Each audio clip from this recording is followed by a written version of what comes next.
My mother was married on Cousins Island. My grandfather owned a cottage on Princess Point. I think he paid $400 for it. And when I was very, very young and fell in love with Yarmouth, Maine, I said, well, that's where I'm going to retire. As life went on, and I found that it does not end at 40 or 60 or 80, I resolved that it is a place where I would settle, but not retire. And I have no interest in retiring. In short, I had absolutely no intention of applying for the bar. That didn't happen for over a year later.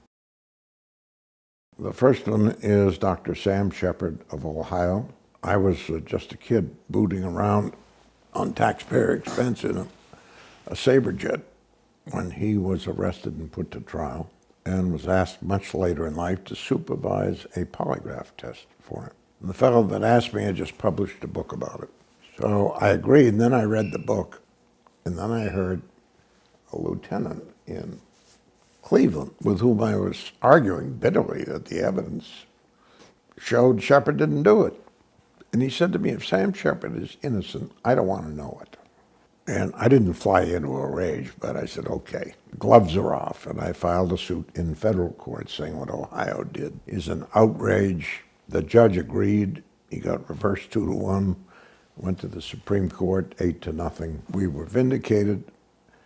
And then something happened that has never happened before or since. Because The Fugitive had been a very successful television series, it later became a very good movie with Harrison Ford and Tommy Lee Jones. And half of the jurors I put in the box for the retrial were too young to have been permeated with the vitriol that was coursing through Cleveland's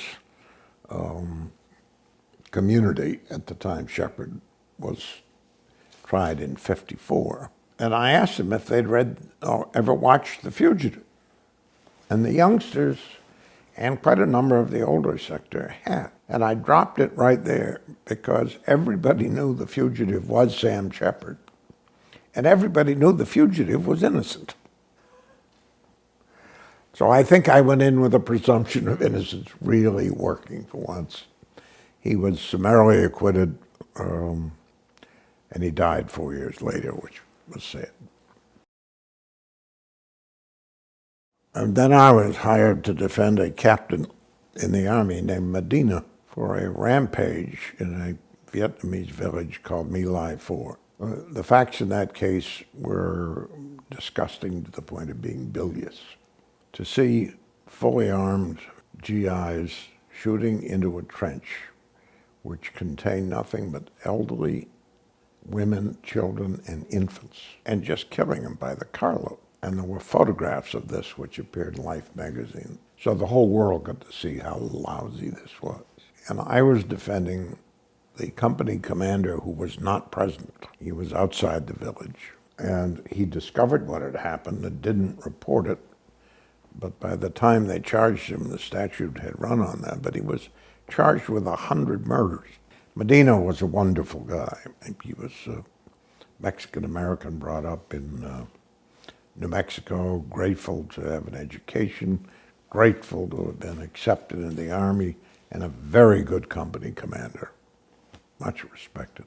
We had a case very famous from World War II, where the guy who ran Douglas MacArthur out of the Philippines, prompting the famous remark, "I shall return," was a Japanese general, not a nice man, nicknamed the Tiger of Malaysia, but his real name was Yamashita. When the war ended, MacArthur managed to get a military commission to charge him within a month with about 2,000 murders in the Philippines, and his men had run amok. The Supreme Court said he was the boss, even though he wasn't anywhere near the scene. He can be punished for what his men did. And the judge said to me, Mr. Bailey, even though your client was not in the village, this is the U.S. Supreme Court talking. According to the Yamashita case, it doesn't make any difference. He goes down anyway. Why should I not apply this case? And I didn't have a good legal reason, but I said, Judge, Yamashita was the vanquished. We beat him. Medina is one of our own. We wouldn't apply that rule to our own. And he said, I agree with you, and ruled that it was out, and the jury acquitted Medina in a matter of minutes with a vote of 5-0. All we needed was 2 out of 5 to win the military court. And I was very, very proud of both cases. Shepard, because he was at the bottom of the barrel. He'd lost 11 appeals. Lawyers used to tweak my nose for taking his case, saying you must have a big fee because we all know you can't win it. And many conceded he's probably innocent. They said, can't win. And Medina, I was able to sift out for the benefit of a decent guy from a terribly sordid event and set of circumstances. Not only did he get acquitted, but he got his life back, and that's rare. An awful lot of my clients suffer what is called the damnation of an acquittal. And most prominent among those is O.J. Simpson. He'd been kicked around more for being acquitted than he would have been if he'd been convicted. I'm closest to the camera. I knew the verdict the night before. I got confirmation from the jury that morning indirectly. And so I'm like a Cheshire cat, no tension, no surprise. And the verdict is just being announced. O.J. knew it for a different reason, but he was sure glad to hear it confirmed. Johnny Cochran had been told by me, Johnny, it's okay, we have an acquittal. Johnny wasn't quite sure. And you can see from the look in his face, oh, really? Shapiro had told everybody there would be a conviction. And he'd arranged to go out and do an exclusive interview with Barbara Walters, saying he was disgusted with the defense for playing the race card. And you can see he's leaving with no joy.